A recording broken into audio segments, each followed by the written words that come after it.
మీ ఎలాంటి వ్యాపార ప్రకటనలకైనా వెంటనే మా ఛానల్ సంప్రదించండి. ప్రస్తుతం మనతో పాటు ప్రముఖ ఆధ్యాత్మికవేత్త, వేదిక్ ఆస్ట్రాలజర్ గోనుగంట్ల సురేష్ బాబు గారు ఉన్నారు. గురువుగారితో మాట్లాడేద్దాం. నమస్కారం గురుగారు. ఓం గం గణపతయే నమః.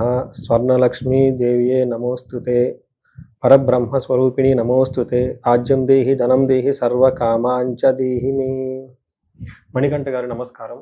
గురుగారు, ఫిబ్రవరి మాసం విశేషంగా మనకి ఈ మాసంలోనే మహాశివరాత్రి ఉంది. సో మీనరాశి వాళ్ళకి ప్రత్యేకంగా ఈ నెల ఎలా ఉండబోతుంది, మహాశివరాత్రిని ఎలా వినియోగించుకుంటే ఈ మాసం వీళ్ళకి ప్రత్యేకంగా ఉంటుందంటారు? సో మీనరాశి 2025లో బాగా సఫర్ అయిన రాశులు వీళ్ళు ఒకళ్ళు. 2026లో కూడా వీళ్ళకి ఇంపాక్ట్ వీళ్ళకి కొంచెం ఉంటుందండి. ఎందుకంటే వీళ్ళకి ఏలినాటి శని బాగా పీక్ స్టేజ్లో ఉంది అన్నది వాళ్ళు గ్రహించుకోవాలి, ఫస్ట్ యాక్సెప్ట్ చేసుకోవాలి. ఉంటే ఏంటి, స్లోగా ఉంటుంది, దూకుడుగా వ్యవహారం ఉండదు. ఉంటే ఏంటి, ఇంతకుముందులాగా మన ఇష్టం వచ్చినట్టు బిహేవ్ చేస్తే కుదరదు, చాలా డిసిప్లిన్డ్గా ఉండాలి. ఉంటే ఏంటి అంటే ఆధ్యాత్మికంగా ఇంటర్నల్గా మిమ్మల్ని మీరు అసెస్మెంట్ చేసుకోవాలి. బయట వాళ్ళని చూసి మీరు అసెస్మెంట్ చేసుకోవటం కాదు. ఇలా చేసుకుంటూ వెళ్ళిపోతే స్లోగా, స్టడీగా, కాన్స్టెంట్గా ఉంటే వాళ్ళకి రిజల్ట్ వస్తుంది. ఇంతకుముందు ఉన్నట్లు రాదు. ఈ ఒక్కటి మాత్రం శని మనకి ఒక ఇన్నర్ ట్రాన్స్ఫర్మేషన్కి ఇచ్చే టైం. ఈ టైంలో మనం చూసుకుంటే ఫిబ్రవరి మంత్ మీరు చెప్పిన విధంగా రెండు ముఖ్యమైనవి ఉన్నాయి. ఒకటి మనకి మోడం అయిపోయింది, ముహూర్తాలన్నీ స్టార్ట్ అవుతాయి. 13వ తారీఖున శుక్రమూఢమి త్యాగం అవుతుంది. తర్వాత ఏమవుతుంది, మహాశివరాత్రి వచ్చేస్తుంది. మీరు అడిగిన విధంగా ఈ మీనరాశి వాళ్ళకి ఈ మహాశివరాత్రితో పాటు అన్ని పండుగలు భక్తిగా చేసుకోవడం చాలా ఇంపార్టెంట్. బయటికి వెళ్ళి లేదేదో చేసేదానికంటే ఇక్కడ ఇంటర్నల్గా చేసుకుంటే చాలా శక్తి వస్తుంది. ఇది time for them internal, not the external అనమాట. ఎవరైతే బయటకు వెళ్ళిపోవాలంటే వాళ్ళకి కొంచెం ఇబ్బంది పడే అవకాశం ఉంటుంది. నెక్స్ట్, ఈ రాశి వాళ్ళకి ఈ మంత్లో చాలా తటస్థంగా ఉంటుంది. పెద్దగా ఇబ్బంది పెట్టేది అయితే ఏమి ఉండదు. అలా అని పెద్దగా దూకుడు వీళ్ళకేదో వచ్చేస్తుంది అన్నట్టు కూడా ఏమీ ఉండదు. ఓవరాల్గా చూసుకుంటే ఏదైనా గ్రహం వీళ్ళకి ఇబ్బంది పెట్టాలి అనుకుంటే ఆ గ్రహం ఇబ్బంది పెట్టే పరిస్థితిలో లేదు. ఏదైనా గ్రహం విపరీతంగా వీళ్ళకి లక్కునిస్తుందంటే అలా కూడా లేదు. టోటల్గా న్యూట్రల్గా ఉండే ఒక మంత్ మనం అనుకోవాలి. అది కూడా ఒక లక్కే. ఎందుకంటే ఈ ఏలినాటి సమయంలో అలా తటస్థంగా ఉండటం కూడా చాలా వరకు ఇంప్రూవ్మెంట్ ఉన్నట్టు గమనించుకోవాలి. ఇందులో నక్షత్రాలు చూసుకుంటే పూర్వభాద్ర 4వ పాదం, ఉత్తరాభాద్ర 1, 2, 3, 4 పాదాలు, రేవతి 1, 2, 3, 4 పాదాలు అంతా మీనరాశిలో ఉంటారు. నెక్స్ట్, మనకు సూర్యుడి యొక్క సంచారం మనం గమనించుకుంటే మిగతా ఏ గ్రహాలన్నీ ఇందులో ఉన్నాయంటే ఫస్ట్ మనం చూసుకుంటే 3వ తారీఖున బుధుడు ఫిబ్రవరి మంత్లో ఎంటర్ అవుతూ ఉన్నారు. మార్పు చలనం ఉంది కుంభరాశిలోకి. సూర్యుడు వచ్చేటప్పటికి 13వ తారీఖున, తర్వాత శుక్రుడు 6వ తారీఖున, దీంతో పాటు కుజుడు మంత్ ఎండ్లో మూవ్ అవుతూ ఉన్నారండి. ఈ మూవ్ అయ్యే దాన్ని బట్టి మనం చూసుకుంటే వీళ్ళకి ఎలా ఉంటుందంటే ఫస్ట్ ఇందులో ఉన్న కొన్ని నక్షత్రాలు మనం పేరు నేమ్ లెటర్ మర్చిపోయామండి. డి, దు, శం, ఝ, దా, దే, దో, చాచి అన్న లెటర్స్ అంతా కూడా వీళ్ళకి ఈ రాశిలో ఉన్న వాళ్ళకి వస్తుంటుంది. ఇన్ని గ్రహాలు మారటంతో వీళ్ళకి అలా ఉంటుంది. దీనికి సూక్ష్మ గోచారం, లఘు గోచారం అంటారు. ఇది మన మహర్షులు చెప్తారు. చాలా సింపుల్ వర్డ్స్లో ఎలా ఉంటుందో హోల్ మనం తెలుసుకోవచ్చు. వీళ్ళకి ఏం చెప్తారు, ధనచ్ఛేదం, భూలాభం, పరాభయం, అర్ధ ప్రాప్తి. ఇది సంస్కృతం. మీనింగ్ ఏంటంటే ధనచ్ఛేదం అంటే ఫైనాన్షియల్గా లాస్లు వచ్చే అవకాశం ఎక్కువగా ఉంటుంది, కానీ వీళ్ళ అదృష్టం బాగుంటే లాస్లు కాదు. తర్వాత భూలాభం, విపరీతంగా భూలాభం వచ్చే అవకాశం ఖచ్చితంగా ఉంటుంది. వీళ్ళకి కుజుడు బాగా యోగ్యతనిస్తూ ఉన్నాడు. నెక్స్ట్, పరాభవం, ఎవరైతే వీళ్ళని అవమానించాలని ప్రయత్నాలు చేస్తారో వీళ్ళు ఏమీ చేయలేరు. నెక్స్ట్, వీళ్ళకి అర్ధ ప్రాప్తం, ధనం విపరీతంగా రావాల్సి ఉంది కానీ అది ధనం వీళ్ళకి అందదు. అంటే ఏదైతే చెడు జరగాలో అది జరగదు, ఏదైతే మంచి జరగాలో అది కూడా జరగదు. ఒక తటస్థంగా ఉండే ఒక మంత్ ఈ ఫిబ్రవరి మంత్ అనుకోవాలి. ఇందులో మనం డీటెయిల్డ్ కనుక చూసుకుంటే ఏమవుతుందంటే వీళ్ళకి 12వ స్థానంలో సూర్యుడు ఉన్నాడండి.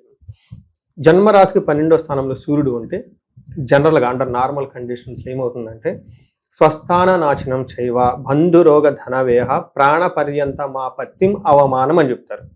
జనరల్గా ఈ టైంలో వీళ్ళకి ఉద్యోగాలు పోయే అవకాశాలు, అవమానాలు జరిగే అవకాశాలు, అయ్యో ప్రాణం పోతుంది అన్న ఒక ఫీలింగు, విపరీతంగా కొలీగ్స్తో వాళ్ళతో వీళ్ళతో అవమానం పడే సంఘటనలు జరుగుతుంది. ఇది ఎంత కలిపి పుట్టు గెదర్ స్వస్థాన నాశనం చేయవ అంటే వాళ్ళు ఏదైతే కనుక ఒక స్థితిలో ఒక పొజిషన్లో ఉన్నారో ఆ పొజిషన్ కోల్పోతారు వీళ్ళు నార్మల్గా. కానీ విపరీత వేద ఉండటంతో అవన్నీ అంతవరకు ఇలా వరకు రావు, ఇబ్బంది పెట్టేంత పరిస్థితి ఉండదు. కానీ ఎందుకైనా ఛాయలు ఉంటాయి కాబట్టి కొంచెం జాబ్ విషయంలో ఈ రాశి వాళ్ళు కొంచెం రెండు తగ్గి ఉంటే బెటర్. కొలీగ్స్తో కానీ ఇంకొకరితో కానివ్వండి కొంచెం సైలెంట్గా ఉండి వేరే వాళ్ళు అన్నా కానీ పెద్ద సీరియస్ అవ్వకుండా 2 స్టెప్లు వెనక్కి తీసుకుంటే చాలా చాలా మంచిది. ఓవరాల్గా శత్రువులు అయితే వీళ్ళని ఏమీ చేయలేరండి, వాళ్ళ ఆటలు అక్కడే ఆగిపోతాయి. దీంతో పాటు కుజుడు వీళ్ళకి 11వ స్థానంలో ఉండి విశేషమైన యోగ్యతను ఇస్తూ ఉన్నాడండి. ఏ ప్రకారంగా బంగారం కొనటం, భూమిని కొనటం, అన్నదమ్ములతో చక్కగా ఉండటం, రిస్క్ టేకింగ్ ఎబిలిటీస్ ఇవన్నిట్లో చాలా చక్కగా ఉంటారు. వీళ్ళకి 11వ స్థానంలో కుజుడు ఉండటంతో మనకి మహర్షులు ఏం చెప్తారు, యత్న కార్యానుకూలత్వం అంటే ఏదైనా కనుక ప్రయత్నం చేస్తే కార్యం అనుకూలంగా ఉంటుంది. ఆరోగ్యం అర్ధలాభం, ఆరోగ్యం బాగుంటుంది, ధనం బాగుంటుంది, సంతోషంగా ఉంటుంది అని చెప్తూ ఉంటారు. నెక్స్ట్ వీళ్ళకి సక్సెస్ వస్తుంది, ధనం కూడా వస్తుంది. వీటితో పాటు వీళ్ళకి ఇప్పటిదాకా ఏదన్నా ఫైనాన్స్ విషయం దాచుకొని ఉంటే ఆ దాచుకున్న ధనం ఖర్చు అయిపోయే అవకాశం ఎక్కువగా ఉంటుంది, కేర్ఫుల్గా ఉండాలి. ఇది కుజుని వల్ల. లాస్ట్ మనకి శుక్రుని కనుక మనం చూసుకుంటే శుక్రుని వాళ్ళకి ఏమవుతుంది, మిక్స్డ్ రిజల్ట్ చూపిస్తుందండి. కొంత బాగుంటుంది, కొంత బాగోదు. బట్ శుక్రుడు వల్ల కూడాను రావాల్సిన ఏమైనా ప్రాబ్లమ్స్ ఉంటే అవి వీళ్ళకి జరగవు. బట్ జనరల్గా ఏం జరగాలంటే కష్టపడటం, తర్వాత భయపడటం, వ్యవసాయం కానీ బిజినెస్ లాంటిలో చేస్తే ఆటంకాలు వచ్చి సరైన ప్రాఫిట్స్ రాకుండా అవకాశం ఎక్కువగా ఉంటుంది, లాభాలు ఎక్కువగా రావు. కానీ విపరీత వేద కాన్సెప్ట్ ద్వారా శుక్రుడు కూడా తటస్థంగా ఉండి వీళ్ళకి అంత చెడు జరగకుండా కాపాడుతూ ఉన్నారు. ఒక రకంగా ఇటు అటు ఏది చేసినా కానీ తటస్థంగా ఉండటం లేదా కొంచెం ప్రాఫిటబుల్గా ఉండే అవకాశం వీళ్ళకి చాలా ఎక్కువ ఉందని గమనించుకోవాలి ఈ రాశి వాళ్ళండి. ఇంకా గురుగారు, ఈ రాశిలో ఏ నక్షత్రాలు ఉంటాయి, వాళ్ళకి ప్రత్యేకంగా ఈ నెల ఎలా ఉండబోతుంది? సో ఇందులో పూర్వభద్ర, ఉత్తరభద్ర, రేవతి 3 నక్షత్రాలు ఉంటాయండి. ఇందులో నక్షత్ర ప్రకారం చూసుకుంటే పూర్వభద్ర వాళ్ళకి ఫస్ట్ క్షేమంగా ఉంటారు, హ్యాపీగా ఉంటారు, లాభప్రదంగా ఉంటారు. ఉన్న ఊరు నుంచి కొంచెం దూరం వెళ్ళి ట్రావెల్ అయ్యి చేసే అవకాశం ఎక్కువగా ఉంటుందని గమనించాలి. తర్వాత ఉత్తరాభద్ర నక్షత్రాలకు లాభప్రదంగా ఉంటారు, క్షేమంగా ఉంటారు, సౌఖ్యంగా ఉంటారు, వస్త్రలాభం అంతా బాగుంది. బెస్ట్గా బాగా ఎంజాయ్ చేసే నక్షత్రం ఏదైనా ఉంటే ఉత్తరాభద్ర అని చెప్పుకోవాలి. ఒక్క విషయంలో కేర్ఫుల్గా ఉండండి, హెల్త్ కాంప్లికేషన్స్ ఉండే అవకాశం ఉంది. Lastly Revathi, very important. వీళ్ళకి క్షేమంగా ఉంటారు, ఫారిన్ అలాంటివి వెళ్ళే వాళ్ళకి అవకాశం ఎక్కువగా ఉంటుంది, వస్త్రలాభం ఉంటుంది, క్షేమంగా ఉంటుంది. అతిగా భయపడే అవకాశం ఎక్కువగా ఉంటుంది. వీళ్ళకి ఏదో ఒక విషయంలో అతిగా భయపడే అవకాశం ఎక్కువ ఉంటుంది కాబట్టి ఇది గమనించుకొని అంతగా పడవలసిన అవసరం అయితే ఉండదు వీళ్ళకి. ఇక గురుగారు, ఇంకా విశేషంగా బాగుండాలంటే ప్రత్యేకంగా ఈ నెల ఎటువంటి పరిహారాలు చేసుకోవాలి? అలాగే ప్రత్యేకంగా మనకి ఎగ్జామ్ సీజన్ నడుస్తుంది ప్రస్తుతానికి. సో స్టూడెంట్స్ అందరికి కూడా పెద్ద పెద్ద పరీక్షలు ఉన్నాయి. మరి బాగా పర్ఫామ్ చేయాలన్నా, వాళ్ళు ఆశించిన రిజల్ట్స్ రావాలన్నా కూడా దానికి సంబంధించి కూడా మంచి పరిహారాలు తెలియజేయండి. సో ఫస్ట్ నార్మల్ పరిహారం ఏమిటి, శనికి పిప్పలాద స్తోత్రాన్ని ప్రతి ఒక్కరు ఉదయం సాయంత్రం చదువుతూ ఉండాలి. 2, శనికి సంపూర్ణ శాంతి పూజలు అంటారంటే జపాలు, దానాలు, తర్పణాలు చేసుకుంటూ ఉండాలి. శనికి సంబంధించి అధిష్టాన దేవత దక్షిణ కాళి అని ఉంటారు అమ్మవారు. ఆ అమ్మవారికి మంత్ర జపం చేయించుకుంటూ ఉండాలి. వీటితో పాటు వీళ్ళంతా వీళ్ళకి శనికి తైలాభిషేకం చేయించుకోవటం, హనుమాన్ చాలీస చదువుకోవడం చాలా చాలా ముఖ్యం. ఈ పర్టికులర్గా ఈ ఫిబ్రవరి మంత్ చూసుకుంటే ఆదిత్య హృదయ స్తోత్రాన్ని చక్కగా చదువుకోగలిగితే ఒక 40-41 డేస్ ఇలాంటి జాబ్లో ఏదైనా ప్రాబ్లం వచ్చినా కానీ ఖచ్చితంగా వీళ్ళకి ఎఫెక్ట్ కాకుండా ఉండే అవకాశం ఎక్కువ ఉంటుంది.